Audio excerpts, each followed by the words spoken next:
Bonjour à tous et bienvenue sur ma chaîne YouTube. Je m'appelle Vikas Nara et dans la vidéo d'aujourd'hui, nous allons parler du serveur de messagerie Citadel. Nous allons l'installer sur un système d'exploitation Ubuntu. Vous trouverez toutes les commandes et informations complémentaires dans le blog. Tous les liens et ressources utiles seront disponibles dans la description de la vidéo. Compris? Laissez-moi d'abord vous expliquer ce qu'est le serveur de messagerie Citadel. Il est entièrement open source et son installation est gratuite.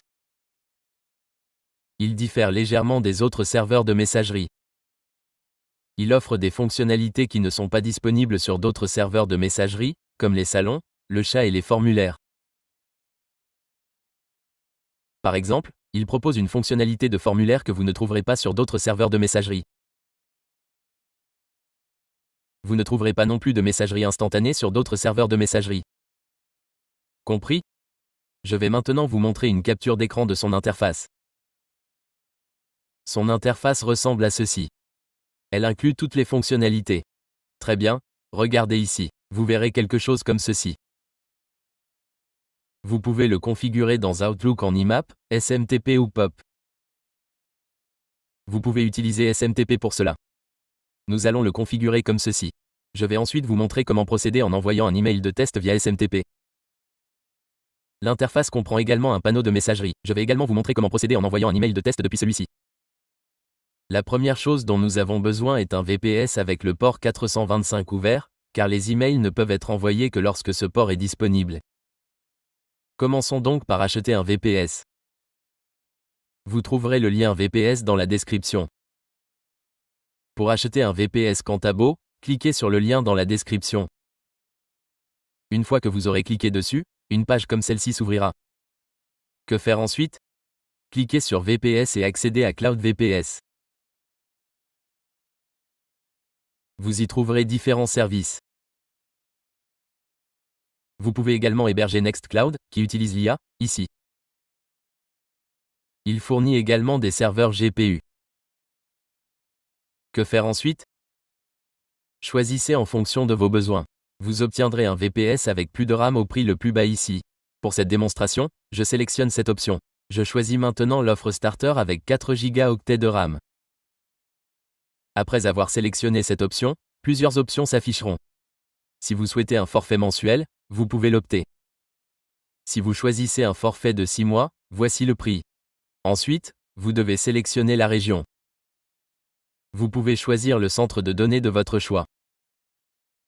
Si vous conservez l'option par défaut, vous obtiendrez une IP européenne. Si vous sélectionnez l'option Inde, vous obtiendrez une IP indienne. Le VPS Europe est gratuit, je le laisse donc par défaut. Vous pouvez ensuite sélectionner le stockage. Un SSD de 200 Go me suffit. Ensuite, je sélectionne Ubuntu. Je choisis ce système d'exploitation. Vous pourrez le réinstaller ultérieurement si nécessaire. Si vous souhaitez un panneau de configuration ou des outils similaires, vous pouvez les sélectionner par défaut. OK. Ensuite, je fais défiler la page. Vous pouvez ajouter une IP supplémentaire si vous le souhaitez. Si vous souhaitez une sauvegarde automatique, vous pouvez la sélectionner ici. La sauvegarde automatique sera alors ajoutée à votre forfait. OK. Je saisis également un mot de passe route ici. Vous pouvez le générer ici ou le définir ultérieurement. Ensuite, cliquez sur Suivant. La sauvegarde automatique est à nouveau mentionnée ici. Je vais donc choisir de protéger mes données maintenant. Ces informations s'affichent. Vous devrez les consulter. Tout y est affiché, y compris le texte et les autres détails. On arrive ensuite au récapitulatif de la commande. On me demande également de créer un compte, mais j'en ai déjà un. J'ai ajouté PayPal. Mon paiement a donc été traité. Le paiement est en cours de traitement, puis un écran comme celui-ci apparaît. Il a été reçu. Vous recevrez ensuite un email.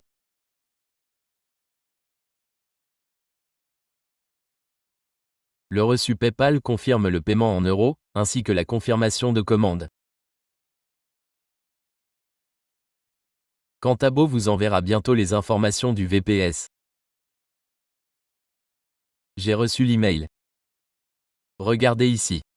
Je vais vous montrer. Le reçu de paiement est arrivé il y a 11 minutes et j'ai reçu les identifiants de connexion il y a seulement 3 minutes. J'ai reçu les identifiants rapidement. J'ai donc reçu les identifiants ici. Compris. Voici tous les détails. Voici l'adresse IP et le mot de passe route que j'ai défini lors de l'achat. Vous pouvez également les configurer dans le panneau ici. OK.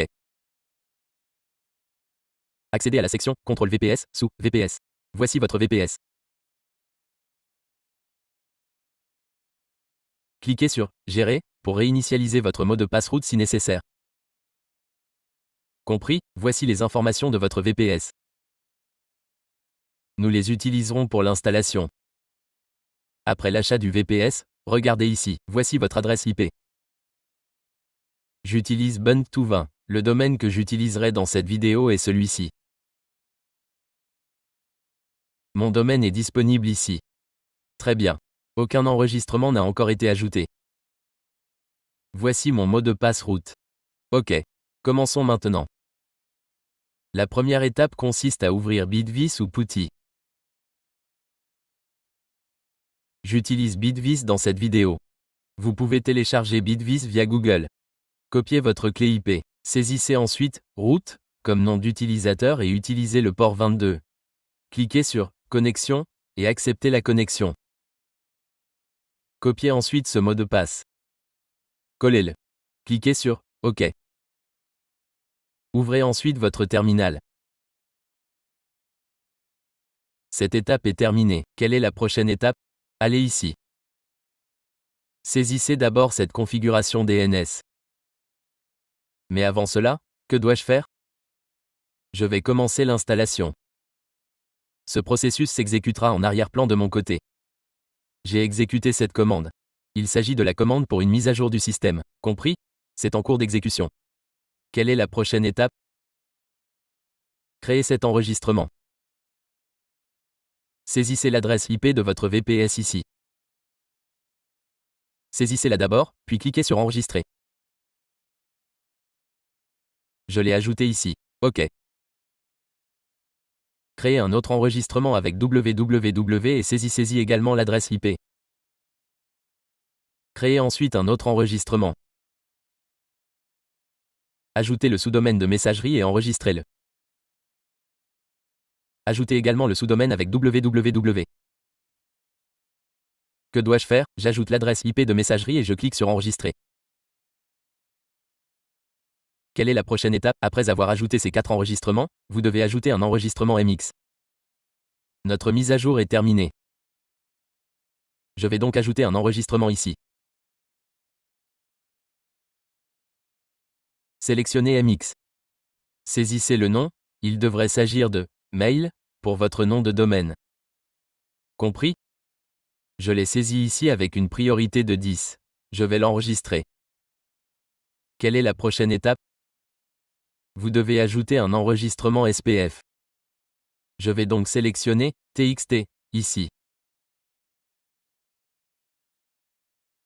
Saisissez-le dans le champ « Non ». Voici notre enregistrement SPF. Que dois-je faire pour le SPF? Remplacez-le par l'adresse IP de votre VPS. Que dois-je faire? Je le remplace par celle de mon VPS. Très bien. Je l'enregistre à nouveau. Voilà, c'est fait. La mise à jour est également terminée. Quelle est la prochaine étape? Je vais ajouter l'enregistrement de marque pour moi. Je vais le copier. Ajouter un autre enregistrement TXT ici. Vous avez sélectionné l'enregistrement TXT ajouté sous le signe souligné. Et que dois-je faire ici? Où que soit votre nom de domaine, remplacez-le par votre nom de domaine réel. Ou que dois-je faire?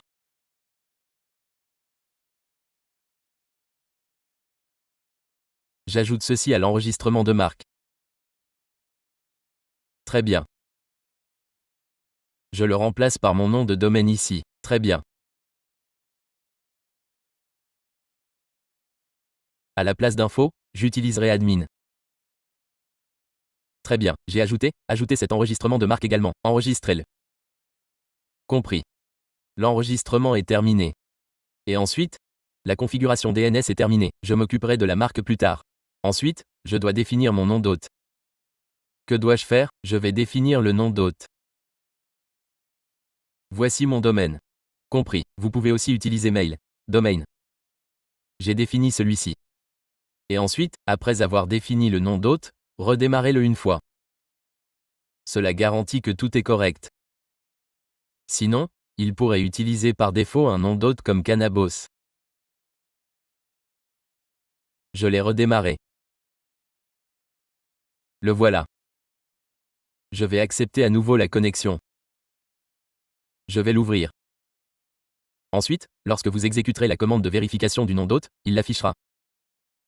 Voici mon nom d'hôte. L'installation à partir d'ici ne nécessite qu'une seule commande. Copiez-le.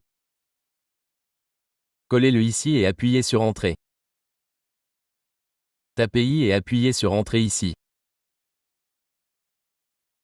Et ensuite, tapez-y et appuyez à nouveau sur Entrée. Tapez-y et appuyez à nouveau sur Entrée. Très bien. L'installation a commencé. Si un message vous demande de continuer, tapez-y et appuyez sur Entrée. L'installation est en cours. Cela prendra un certain temps. Après l'installation, quelque chose comme ceci s'affichera. OK. Tout d'abord, il vous est demandé de créer un utilisateur administrateur pour le serveur de messagerie Citadel. L'adresse par défaut est admin, mais vous pouvez la modifier ici. Je saisis admin et j'appuie sur Entrée. Ensuite, il vous demande de saisir le mot de passe ici. Saisissez votre mot de passe. Que faire? Je définis le même mot de passe pour cet utilisateur. Appuyez sur Entrée. L'utilisateur vous demande ensuite des informations sur cet utilisateur. Que faire? Saisissez SAT Daily ici ou conservez l'utilisateur root. Si vous ne souhaitez pas modifier, appuyez simplement sur Entrée. Compris? Vous devez le faire depuis l'espace IP. Que faire si je le souhaite? Voici l'adresse IP de mon VPS. Je la saisis ici et j'appuie sur Entrée. Appuyez ensuite à nouveau sur Entrée. Saisissez 0 et appuyez sur Entrée. OK. L'utilisateur vous demande ensuite quel port HTTP vous souhaitez utiliser.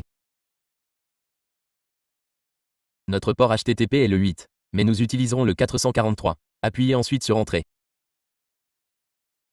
L'installation est terminée. Après l'installation, vous devez l'ouvrir. Que faire? Saisissez votre adresse IP ici. Ajoutez-la ici. Utilisez d'abord HTTPS, /, puis appuyez sur Entrée. Accédez aux options avancées. Cliquez sur Continuer. Une fois SSL installé, vous pourrez l'ouvrir directement depuis votre domaine. Compris? Pour l'instant, nous y accédons via l'adresse IP. Voici la page de connexion. Cliquez sur Connexion. Par défaut, elle ne s'ouvre pas immédiatement. Attendez, je la recharge. Je vais essayer dans un onglet privé.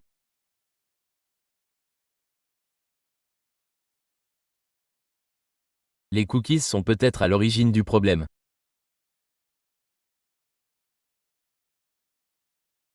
Très bien, je vais me déconnecter et faire une démonstration où je vais l'afficher ici. Je vais me déconnecter de celui-ci également. Un message similaire apparaîtra devant vous. Saisissez « Admin ».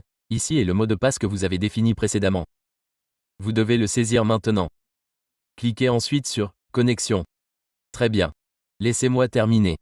Un panneau similaire s'ouvrira. Je clique à nouveau sur « Connexion ». Je vais copier le mot de passe. Mon nom d'utilisateur est « Admin ». Vous pouvez définir un autre utilisateur si vous le souhaitez. Cliquez ensuite sur « Connexion ». Après vous être connecté, un message similaire apparaîtra. Je vais d'abord ajuster quelques éléments. Accédez à l'administrateur en bas de la page. Cliquez ensuite sur « Modifier le site ». Assurez-vous que votre nom de domaine est bien saisi ici. Vous y trouverez également les paramètres SMTP, IP et POP. Revenez à l'administrateur. Cliquez sur « Nom de domaine » et « Configuration de la messagerie interne ». Saisissez votre nom de domaine ici. Après l'avoir saisi, fermez la section, puis cliquez sur « Ajouter ». Saisissez également votre nom de domaine ici. Cliquez ensuite sur « Ajouter ». Vous devez saisir le nom de domaine à deux endroits. Revenez ensuite à l'administrateur. De là, vous pouvez ajouter, modifier ou supprimer des comptes utilisateurs. Par défaut, un compte administrateur est créé. Sélectionnez-le pour modifier la configuration. Vous pouvez modifier le mot de passe de l'administrateur ou d'autres informations.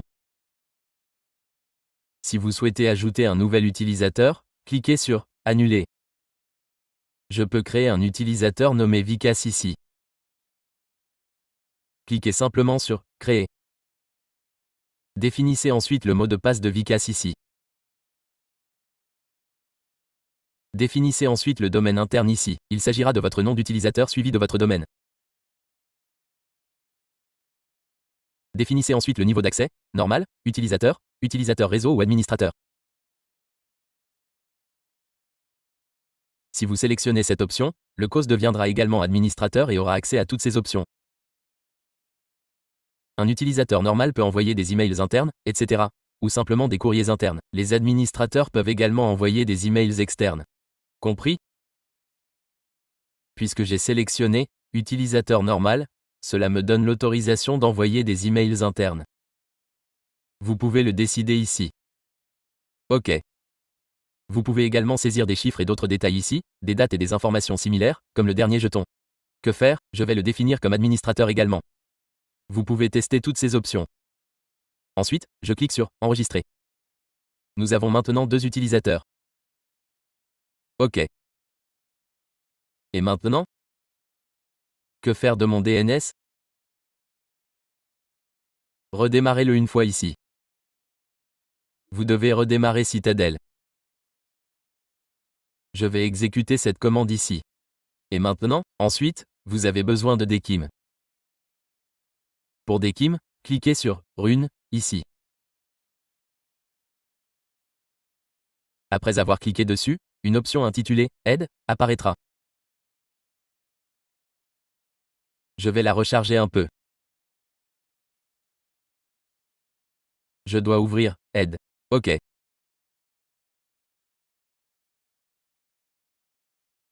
Lorsque vous ouvrez cette option, votre DKIM s'affichera ici. Voici le nom de votre DKIM. Que faire? Tout d'abord, je clique sur « Ajouter un domaine ». Je sélectionne « TXT ». Je saisis le nom ici. Ensuite, voici la valeur DKIM. Copiez-la jusqu'à la fin. OK. Avant de la coller sur la page, vérifiez qu'il n'y a pas de virgule ni de caractère similaire. Compris? Je vérifie tout ici. Certains ont des doubles virgules. Il n'y en a pas ici. OK. Et maintenant? Allez ici. Collez-la ici. OK. Après l'avoir ajouté, cliquez sur « Enregistrer ». C'est ajouté ici. Vous pouvez la vérifier ici. OK. OK. Cette étape est terminée. Je vais maintenant vous montrer une fonctionnalité. Si vous souhaitez envoyer un email depuis cette adresse, accédez à « Mail ». Faites un clic droit sur « Mail ». Vous pouvez ensuite envoyer un email depuis cette adresse. Si vous ne souhaitez pas envoyer de nouvel email depuis cette adresse, vous pouvez le configurer dans Outlook ou un outil similaire. Vous pouvez le faire depuis cette adresse. OK. Passons maintenant à SSL. Vous devez configurer et installer SSL. Je vais exécuter la première commande. Nous allons installer Let's Encrypt SSL. J'ai exécuté la première commande ici. OK. Pour la deuxième commande, voici le nom d'hôte. Il sera automatiquement utilisé. puisque nous avons défini le nom d'hôte comme domaine. Compris? Copiez cette commande comme ceci. Collez-la et appuyez sur Entrée. Notre SSL sera installé ici. Il créera d'abord un certificat. Que faire avec la commande suivante? Nous allons le lier. Exécutez cette commande. Et ensuite, redémarrez-le. Exécutez cette commande de redémarrage. Terminé. Ensuite, saisissez votre domaine ici et appuyez sur Entrée. Cela ouvrira maintenant avec SSL. Que faire? Je l'ouvre avec HTTPS. Très bien.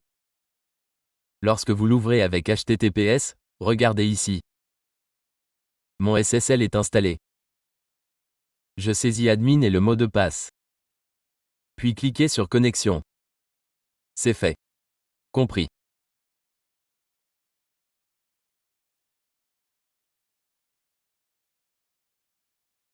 Vous pouvez également aller dans Mail et envoyer un email depuis ici. Je vais également vous montrer comment envoyer un email avec SMTP pour le tester. Pour le nom d'hôte, utilisez votre nom de domaine avec le port 587. SSL est également installé. Je vais utiliser ceci. Envoyer un email depuis l'administrateur avec le mot de passe administrateur. D'accord. J'envoie un email à mon adresse email et je clique sur Envoyer. D'accord. Saisissez votre nom d'utilisateur et votre mot de passe ici, quel que soit votre utilisateur. Regardez ici, l'envoi est indiqué avec succès. Je vais maintenant vérifier si mon email est arrivé. D'accord. Regardez ici, je clique sur « Il y a 0 minutes » et sélectionne « Afficher l'original ». Cela inclut SPF, DKIM et marque. Je réponds comme ceci. D'accord. Vous pouvez écrire des remerciements ou autres ici. D'accord. Je clique sur « Envoyer ». D'accord. Ensuite, je recharge ici. Vous verrez que l'email de réponse que j'ai envoyé est arrivé.